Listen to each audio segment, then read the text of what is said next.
Hello everyone and welcome back to Math Bold Master. আৰম্ভ কৰোঁ আমাৰ আজিৰ সেশনটো। তো আজিৰ সেশনটোৰ কথা পাতিম এটা ইম্পৰ্টেন্ট টপিকটোৰ নাম হৈছে ইউনিফৰ্ম সাৰ্কুলাৰ মোশন। তো সাৰ্কুলাৰ মোশন মানে কি হয়? প্ৰবলেমটো পঢ়া আগতে আমি জাস্ট একদম সিম্পলি বুজি লওঁ। সাৰ্কুলাৰ মোশন হ'ব মানে আমাৰ যোনটো ৰাস্তা হ'ব, যোনটো আমাৰ পাথ হ'ব, সেইটো সাৰ্কুলাৰ হ'ব, সাৰ্কুলাৰ নেচাৰত থাকিব। তো ইয়াতে কিবা এটা অবজেক্ট এটা থাকিব, এইটো যেতিয়া ঘূৰিব মানে যেতিয়া ইয়াতে মুভ কৰিব, এইটো এই সাৰ্কুলাৰ পাথৰ ভিতৰতেই মুভ কৰিব। এতিয়া আমি কুৱেশ্যনটো লৈ আহি যাওঁ। কৈছে যে Rupam is driving his car in a circular path with a radius of 7 kilometre. তো ৰূপমে গাড়ী চলাই আছে আৰু এইটো কি কৈছে, এটা সাৰ্কুলাৰ পাথত এনেকৈ গাড়ী চলাইছে আৰু এই যোনটো চাৰ্কুল হৈছে, এই চাৰ্কুলটো ৰেডিয়াছটো দিয়া হৈছে দিয়া হৈছে 7 কিলোমিটাৰ। 7 কিলোমিটাৰ ইয়াৰ ৰেডিয়াছটো হৈছে।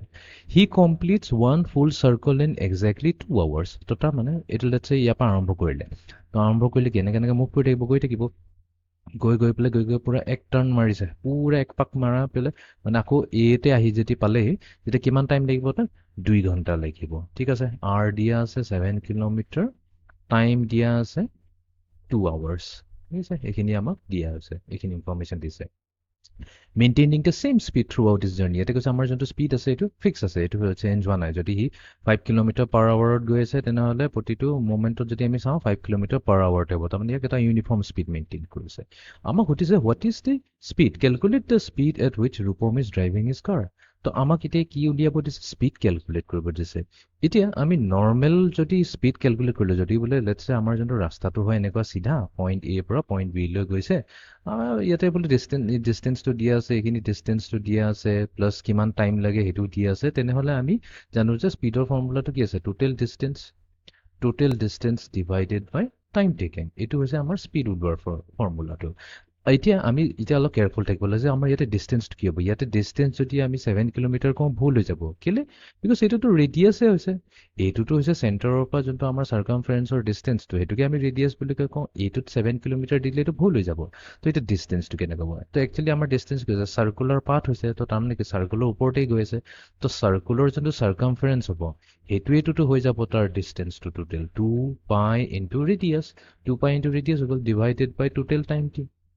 এতিয়া আমি ভেলুবোৰ পুট কৰি দিওঁ, 2 ইনটু পাই। এতিয়া পাই আমাক ল'ব দিছে 22/7। তো আমি পাই জেগাত লিখি লওঁ 22/7 মাল্টিপ্লাইড বাই ৰেডিয়াছ। এতিয়া ৰেডিয়াছটো কিমান? ৰেডিয়াছ কৈছে 7 কিলোমিটাৰ। ঠিক আছে, হোল ডিভাইডেড বাই, এই গোটেইটো এতিয়া ডিভাইড হ'ব কি টাইমেৰে। তো আমি এটা কাম কৰোঁ, এইখিনিতে ডিভাইড কৰি দিওঁ, কথাটোতো একেই হৈ যায়। তো ডিভাইডেড বাই 2 আৱাৰ্ছ। 2 আৱাৰ্ছ আমাক ডিভাইড কৰিব দিছে। এতিয়া আমি অলপ চিম্প্লিফিকেশ্যন কৰি লওঁ। তো ইয়াতে এই 2 আৰু 2 গুচি গ'ল, 7 আৰু 7 গুচি গ'ল, তেনেহ'লে কি থাকিলে? 22 থাকিলে। তো তাৰ মানে আমাৰ ফাইনেল ভেলু কি হ'ব? 22 কিলোমিটাৰ। ওপৰৰ নিউমাৰেটত এইটোতো কেঞ্চেল হোৱা নাই, কিলোমিটাৰ আছে আৰু তলত কি আছে, আৱাৰ বাচি আছে। তো 22 কিলোমিটাৰ পাৰ আৱাৰ হৈ যাব ৰূপমৰ গাড়ীখনৰ স্পীডটো। এতিয়া আমি আহি যাওঁ ছেকেণ্ড প্ৰব্লেমটোলৈ। তো ছেকেণ্ড প্ৰব্লেমটোত কৈছে যে an ant is moving along a circular path at a constant speed of 11 metre per second.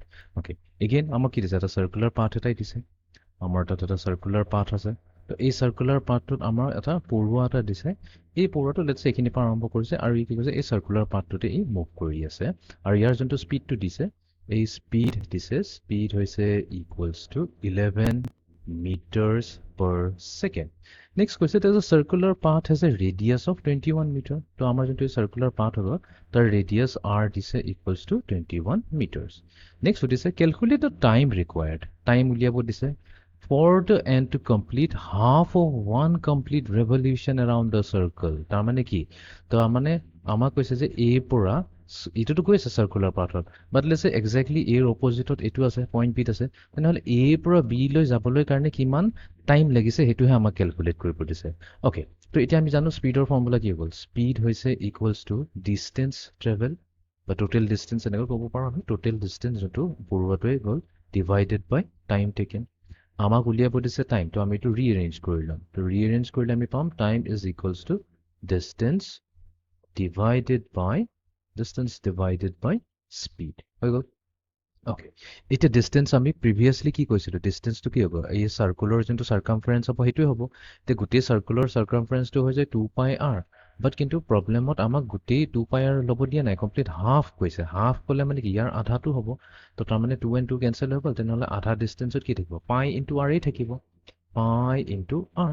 এতিয়া r কি আছে r টোতো আমাক দিয়ে আছে ৰেডিয়াছ কিমান আছে 21 মিটাৰ তো এইখিনিত আমি দি দিম 21 মিটাৰ্ছ ডিভাইডেড বাই স্পীডটো আমাক দিয়া গৈছে স্পীড কিমান দিছে 11 দিছে তো এইটো হৈছে 11 মিটাৰ্ছ পাৰ ছেকেণ্ড এতিয়া আমি এগেইন কি কৰিম পাই জেগাত 22/7 ইউজ কৰি ল'ম তো এইটো হ'ল 22/7 ইনটু 21 মিটাৰ্ছ ডিভাইডেড বাই 11 মিটাৰ পাৰ ছেকেণ্ড এতিয়া 11 টাইমছ 2 22 হৈ গ'ল 7 into 3 21 so 2 into 3 হৈ গ'ল 6 তো এইটো হৈ গ'ল 6 এতিয়া এই মিটাৰ আৰু এই মিটাৰ কেনচেল হৈ গ'ল বাট ইয়াতে ডিভাইডেড বাই ছেকেণ্ড আছে এইটো যেতিয়া নিউমাৰেটৰলৈ আহিব তেতিয়া কি হৈ যাব ছেকেণ্ডে হৈ যাব তো এইটোৱে পাই গ'লো ন আমাৰ টাইমৰ ইউনিটটোতো ছেকেণ্ডছত থাকে তো তাৰ মানে এৰ পৰা বিলৈ যাবৰ কাৰণে এই পৰুৱাটো কিমান সময় লাগিব 6 ছেকেণ্ডছ লাগিব তো এনেকুৱাকৈ আমি ইউনিফৰ্ম চাৰ্কুলাৰ মোশ্যনো ষ্টাডি কৰিব পাৰোঁ তো এইটো আছিলে আমাৰ আজিৰ ছেশ্যনটো see in the next session thank U